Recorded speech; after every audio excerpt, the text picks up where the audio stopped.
हर खबर पर होगी आपकी पकड़। डाउनलोड कीजिए एबीपी लाइव ऐप। न्यूज़ग्राम देख रहे हैं आप। और अब बात सुशांत सिंह राजपूत के केस की। देखिए, 60 दिन से ज्यादा का वक्त हो गया है। सुशांत की मौत का सच देश को अभी भी उसका इंतजार है। इस बीच आज बड़ी बात यह हुई है कि रिया ने चुप्पी तोड़ी है। रिया के वकील की तरफ से बाकायदा एक लिखित स्टेटमेंट, बयान जो जारी किया गया है। इस बयान में बड़ी बात रिया ने यह कही है कि मेरे खिलाफ कोई सबूत है नहीं, मेरे ऊपर जो आरोप लगाए जा रहे हैं वो सब बेबुनियाद हैं। पलटकर रिया चक्रवर्ती की तरफ से सुशांत सिंह राजपूत की बहन प्रियंका को कटघरे में खड़ा कर दिया गया है। यह कहा गया है कि प्रियंका ने रिया के साथ बदतमीजी की। अच्छा, मौत के 40 दिन बाद आरोप लगाने पर भी सवाल खड़े करते हुए रिया चक्रवर्ती ने इसे बकवास करार दिया है। उन्होंने यह भी कहा कि वो खुद 8 जून 2020 को सुशांत का घर छोड़कर नहीं गई थी। सुशांत सिंह राजपूत ने उन्हें कहा था कि उनकी बहन मीतू सिंह के सुशांत के घर पहुंचने से पहले वो सुशांत के घर से चली जाएं। आगे वो कह रही हैं कि किसी भी जांच एजेंसी से जांच करा लें, उन्हें कोई आपत्ति नहीं। अंतिम संस्कार में कह रही हैं इसलिए शामिल नहीं हुई क्योंकि सुशांत के परिवार की तरफ से जो 20 लोगों की लिस्ट दी गई थी उसमें रिया का नाम शामिल ही नहीं किया सुशांत के परिवार ने। सुशांत से एक भी पैसा नहीं लिया। आगे आरोप यह लगा रही हैं रिया चक्रवर्ती अपने इस बयान के जरिए कि ये जितनी राजनीति हो रही है सुशांत के मामले में, वो दरअसल सब बिहार चुनाव के मद्देनजर हो रही है।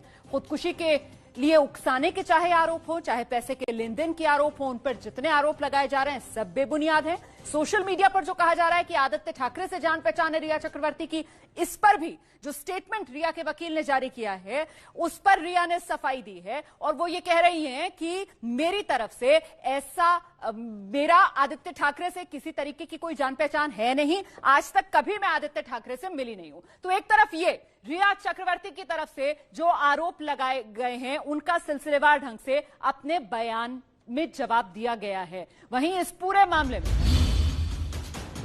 परिवार के वकील का पलटवार रिया पर। सुशांत के परिवार के वकील का पलटवार।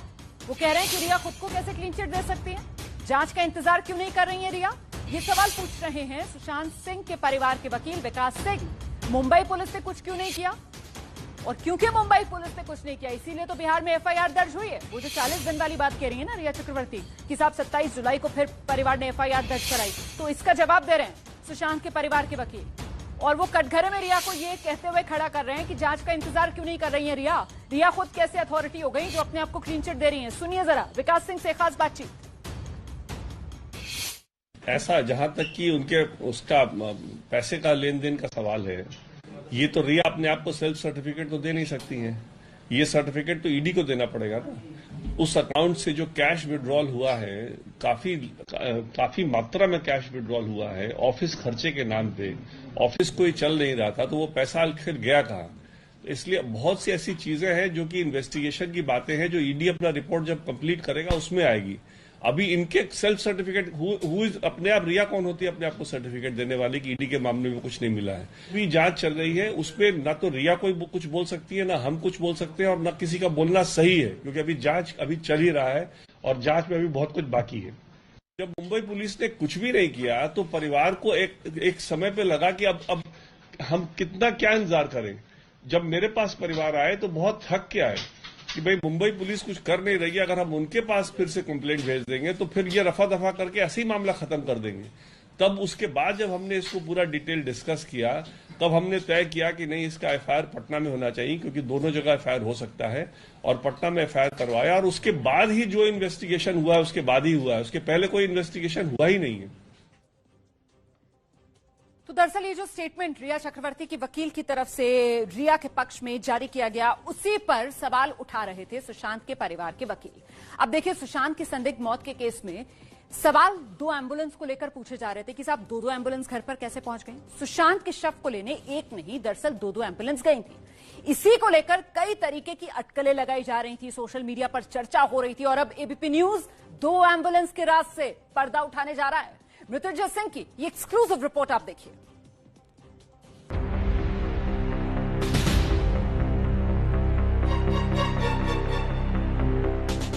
14 जून के दिन सुशांत की बॉडी लाने एक नहीं 2 एम्बुलेंस पहुंची। इसकी वजह जानने के लिए एबीपी न्यूज संवाददाता ने उन दोनों एम्बुलेंस को खोज निकाला जो पहले पहुंची थी और जिस पर बॉडी को ले जाया गया। यही वो एम्बुलेंस है जो सुशांत सिंह राजपूत के घर में दाखिल हुई थी, जिस पर रामेश्वर लिखा है। और आपको दिखाते हैं कि आखिरकार ये एम्बुलेंस क्यों सबसे पहले गई थी, लेकिन बाद में ये एम्बुलेंस वापस मंगाकर दूसरी एम्बुलेंस भेजी गई। देखिए, ये जो एम्बुलेंस है, ये एम्बुलेंस में जगह एक तो छोटी थी, और दूसरा कि इस एम्बुलेंस में जो इसका व्हील चेयर है उसको लेकर दिक्कत थी। सबसे महत्वपूर्ण बात, हमारे साथ वो किरदार हैं, वो 4 किरदार हैं जो आपको पूरी सच्चाई रखेंगे। अक्षय, यही वो व्यक्ति हैं जो इस एम्बुलेंस के मालिक है और जो सबसे पहले इन्होंने कॉल रिसीव करने के बाद सुशांत सिंह राजपूत के घर गए थे। अक्षय, सबसे पहले हमें बताएं कि क्या हुआ था इस एम्बुलेंस के साथ दिक्कत, आप लोग को कॉल आया था, क्या हुआ था उस दिन? गाड़ी का जो व्हीलचेयर का जो पहिया है वो खराब हो चुका था और वो टूट गया है, अपना चल नहीं पा रहा है, और उनका लंबाई भी बहुत ज्यादा था।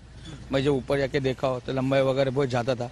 तो मैंने हमारे दूसरे ड्राइवर है आरिफ भाई, उनको मैंने बोला आप नया वाला अपना जो है लेटेस्ट गाड़ी वो लेके आ जाओ, उसमें सब ओके है गाड़ी का, वो लेके आ जाओ। अक्षय के पास ही पुलिस का कॉल आया था। इन्होंने पहले ड्राइवर को भेजा था, फिर बाइक से मौके पर खुद पहुंचे थे। अब आप उस एम्बुलेंस को देखिए जिसमें सुशांत की बॉडी को कूपर अस्पताल ले जाया गया। इसको ले जाने के पीछे फिर आप लोगों का क्या मकसद था? ये गाड़ी में ना सब ओके है, मतलब ट्रॉली है, रेक्सिन बिक्सिन सब मतलब ओके, एकदम बड़ा गाड़ी है। मृत्युंजय ने न सिर्फ दोनों एम्बुलेंस के जाने की वजह साफ की, बल्कि उस काले बैग के रहस्य को भी बेपर्दा किया जिसको लेकर सवाल उठ रहे थे।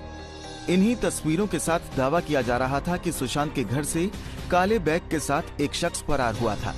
एबीपी न्यूज की पड़ताल में पता लगा कि बैग ले जाने वाला एम्बुलेंस का स्टाफ था। सुनिए और समझिए काला बैग वहां तक कैसे पहुंचा और कौन उसे वहां से लेकर भागा।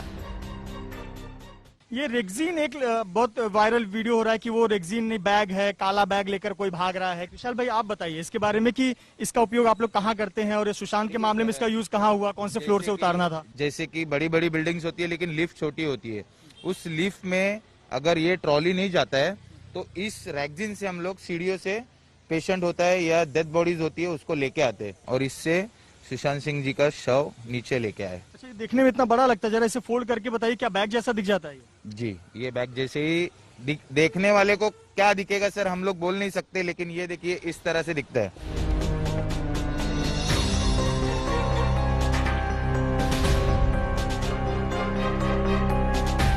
ये लगभग 6 फुट का रेक्सिन का पोर्टेबल बैग है, और देखिए अब ऐसे कोई पकड़ेगा तो ये एक झटके में तो बैग जैसा ही नजर आएगा, जिसको लेकर दावा कर रहे हैं कि आपने भी पढ़ा या सुना होगा कि ये एक सबूत लेकर कोई लड़का भाग रहा है, और ये क्या है मुंबई पुलिस के सामने। जरा बताएं कमरे में क्या था? कमरे में क्या था वो उस दिन मैं तो नहीं था। देखिए सर, दो एम्बुलेंस गई थी वहाँ पे, तो जाहिर सी बात है 2 रेक्सिन होगी। एक रेक्सिन में शव लेके आए तो दूसरा रेक्सिन उठा के मेरा छोकरा पहली एम्बुलेंस में रखने के लिए गया। एम्बुलेंस और काले बैग के रहस्य से तो पर्दा उठ गया, लेकिन सुशांत की कथित मौत के राज से पर्दा उठना अभी बाकी है। तो देखिए, काला बैग और अब 2 एम्बुलेंस, दोनों जो सवाल उठ रहे थे उसके जवाब आपके चैनल एबीपी न्यूज ने आपको पहुंचा दिए। इस बीच ईडी जो है, जो जांच कर रही है इस पूरे मामले में पैसे के लेन देन की, वो अब सुशांत सिंह राजपूत और रिया चक्रवर्ती जो विदेश गए थे घूमने, उसकी भी जांच करेगा। वहां क्या किसी तरीके का कोई खाता इन दोनों ने खोला, इसकी पड़ताल करेगा, और इसकी पड़ताल के लिए जो विदेशी एजेंसियां हैं उनकी भी मदद ईडी ले रहा है।